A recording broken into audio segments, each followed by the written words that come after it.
That it is your favorite player or not, that it is the one that you couldn't wait for, or that you're still skeptical, well, when you see a player arriving in front of the J-Medical on the 4th of July with all the Juventini queuing, well, it gives you enthusiasm. Look at the queue, at the people, the Juventini that were waiting for the arrival of Jonathan David, the first Canadian player ever to play with Juventus first team men. Well, it's beautiful. It's beautiful because it officially says the season 24-25 is over, archived, and now we can think and dream and projecting ourselves in season 25-26, and it starts with Jonathan David. What will be his number? We don't know. What will be the planning? I will tell you in a second, but it will not be the only name that we will speak about in today's video. Ciao Juventini of the world, my name is Giuseppe, welcome back on the channel. I will do something special after you putting a maximum of like, don't forgetting to subscribe and also to comment under this video. Instead of starting speaking, I show you really beautiful exclusive videos, 20-30 seconds of Jonathan David arriving in Malpensa. Let's go.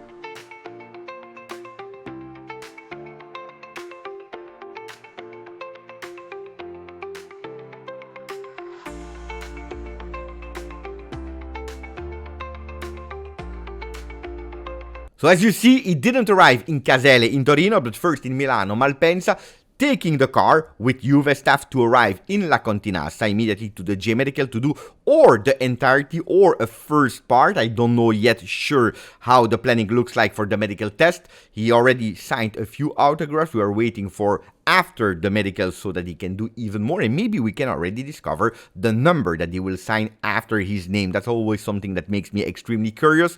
What about the rest of the day? Of course, as usual, Continassa discovering the infrastructures, maybe even already today putting black on white the name under the contract that will see the Canadian player staying with us until 2030. And it's beautiful. It's really beautiful. You know that it has not always been my first choice, but if you have the opportunity to go for a free agent like Jonathan David to start reinforcing your strikers, you are obliged to do it. You will tell me, Beppe, but it's super easy. The first name of Comoli is actually stealing, copy-pasting the work that Cristiano Giuntoli prepared. And if you're speaking about names, you are totally correct. If you're speaking about the way, then you're not correct. Then you need to look at the differences, because the first initial request of the agents of Jonathan David were 25 million euro bonus to the signature, which is extremely expensive because from a free transfer is not anymore a free transfer. It's like a player that you are buying, that you are signing.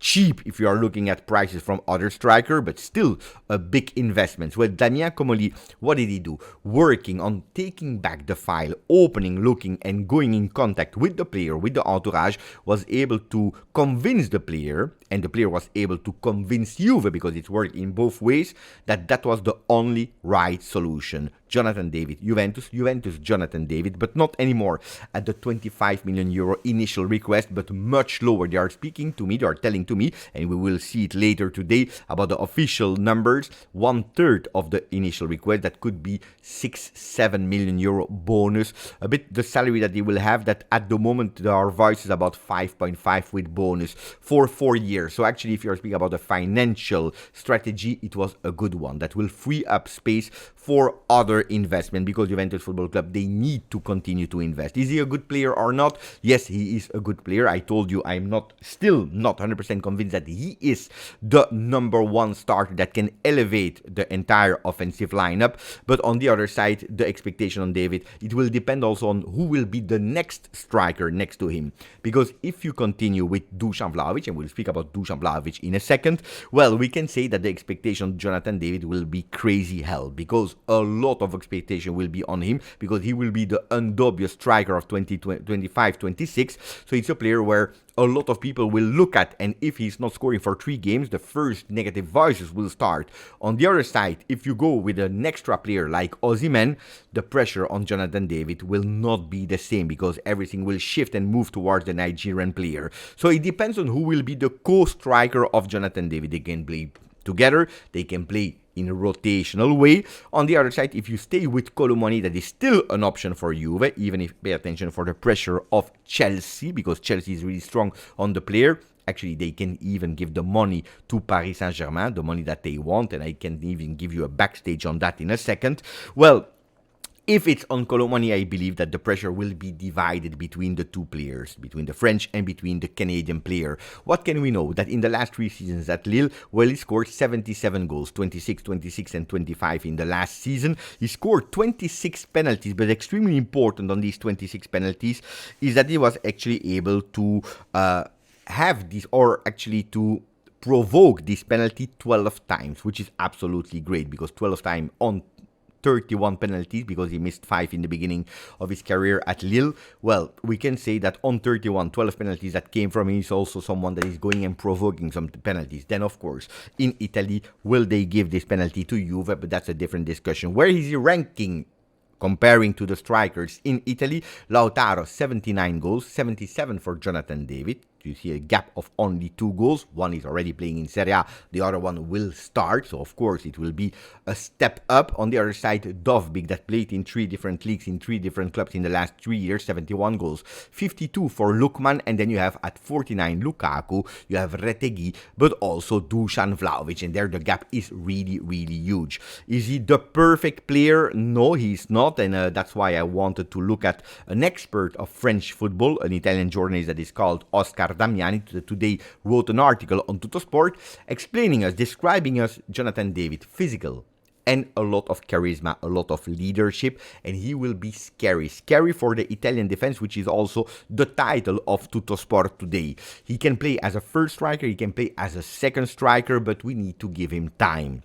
That's my question. Do we have time? And it will depend on the co-striker, if we are able to give him time, yes or no. Because I tell you, Serie A will start immediately with a boom, and if you're losing too much point, if you're waiting too much for some players, that time you will never recuperate it. French football is less tactic, so he will need also to learn to move. In Italian defenses are the words of Oscar Damiani.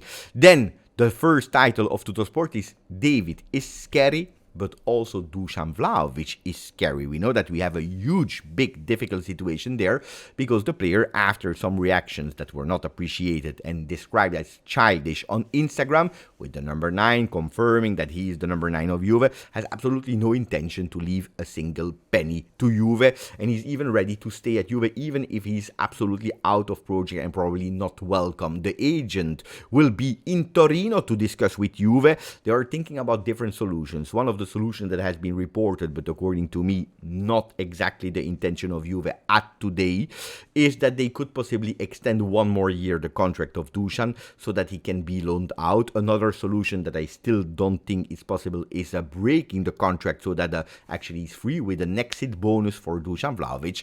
The third one is that we will try to put him on the market to find the best solution for Dusan Vlahovic. If he doesn't want to hear, if he doesn't want to stay, let's see what the following action will be from Juve, but we know that he will have a huge, big financial impact on Juve. So that's one of the first real difficulty of Juve. Not only him, because Nico Gonzalez is also unofficially on the market, already has been proposed to a lot of teams.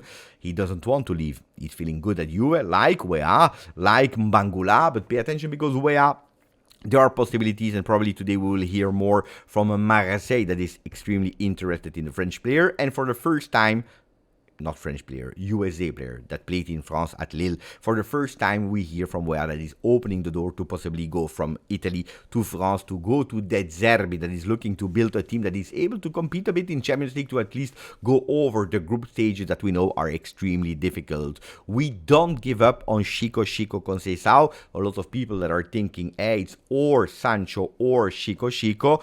Pay attention, I don't see it at today, or it could be, but it's not or it can potentially be and Chico and Sancho, but it all depends also on Nico Gonzalez. Sancho yesterday, according to a lot of media, was that close to go to Juve, but yesterday Fabrizio Romano in the night, he brought us back on earth, or actually relieved a lot of people, because I know that on that one I'm extremely controversial, I'm not part of the majority, but bringing actually or back on earth Beppe, or actually relieving some Juventini that do not want Sancho at Juve, because what is true is that there are a lot of calls with Manchester United. Actually, Manchester United is really open, and they are happy actually to sell Sancho to Juve. Sancho that has one more year of contract there.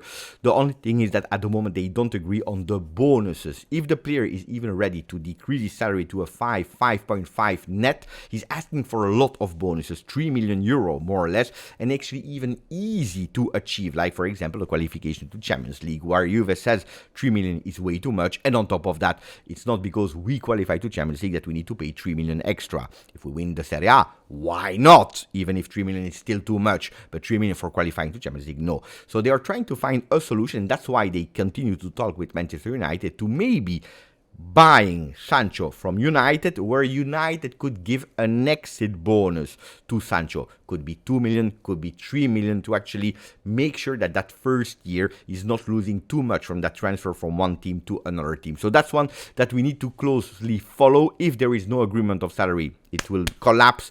But I think that Juventus is really convinced about giving a chance to Sancho. They believe in that bet. Will there be a lot of bets? Not that much, but that could be one of the players that Juventus, they will continue to track and monitor the player.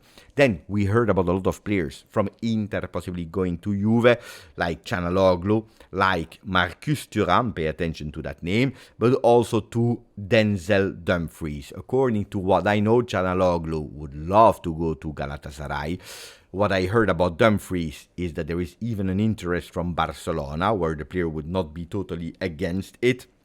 And about Marcus Thuram, a change with Vlahovic is a pure utopia at the moment, so don't believe that much. I wanted to speak about, finally, a name for the defense that yesterday went back on the front pages thanks to Gianluca Di Martio. It's a name that is well known because it's a player that we already follow since last summer, but also in the winter. It's the name of Hancko. I tell you, according to me, Hancko should be a priority for Juventus Football Club. Should be the number one priority after having sealed Jonathan David. Think about it, because a three-man defense made of Bremer on the middle of the defense, Hancko on the left, and then on the right side, you can even go with Gatti or Kalulu to bring physique, would be really, really beautiful and reassure me a lot. Continuing also with Rogani and then checking who can be the other players that can reinforce our defense, but that would be a beautiful name. Today I heard that at the moment, for the request of Feyenoord, because he has a contract until 2028 that are still high, 30-35 million euro, Juventus would not be in the run for that money. If they are decreasing the request after negotiating so much already with Juve and with Cristiano Giuntoli, maybe we can be back on the player, but at the moment the requests are quite high from the Dutch club. Now, what else? I already started making a draft. You see Di Gregorio into the goal, Gatti, Bremer, Hancko. You can replace Gatti with Kalulu. Then you have an Alberto Costa, Locatelli, Thuram, Cambiaso, Sancho, and Yildiz behind Jonathan David. Is this a team that can win the Champions League? No. Is this a team that can compete for the Serie A? Well, if you have one game to play, why not? But we have 38 games to play, and that will not be enough. Even with the starting 11, I try to have the best ones on the field, and already to imagine a Sancho there instead of a Conceição, Hancko that is already there, even if the possibilities are quite small. Well, it's tough. Though that means that we need more investments, more players in diverse roles, and that's why I continue to say that for 80 million euro, 85 million euro, Osimhen to Juve would be something totally out of proportion, something that makes totally no sense, not even speaking about it. But for a mysterious reason, Gazzetta dello Sport is continuing to push. What is the good news? Gleison Bremer, on the 24th, when we will resume training sessions in La Continassa, the first day, the plan is that he will participate like every single other player, being part immediately of the training session of all the group, which is a really great news. Bremer is thinking, and he's putting already in the agenda, the game against Borussia Dortmund to play the first minutes back. You know it will be on the 10th of August. There will maybe be already a game before, but not against a big team, maybe not even on television. But Borussia would be the game where Bremer wants to make his debut for 25-26. What is Komoli doing? Well, Komoli is working hard, even if yesterday he took a few hours of his working day to go to San Siro. Not for Çalhanoğlu, not for Dumfries, not for a player from Milan, but he went there actually for Bruce Springsteen. By the way, for all the USA people that are watching, happy Independence Day, because today is the 4th of July, so he's a big, huge fan of of two people, Arsène Wenger and Bruce Springsteen. And yesterday he went there. He even met a few supporters from Juve that called him boss, and he said, no, this time I am a supporter, I am a fan, and I'm not the boss, so don't call me boss today.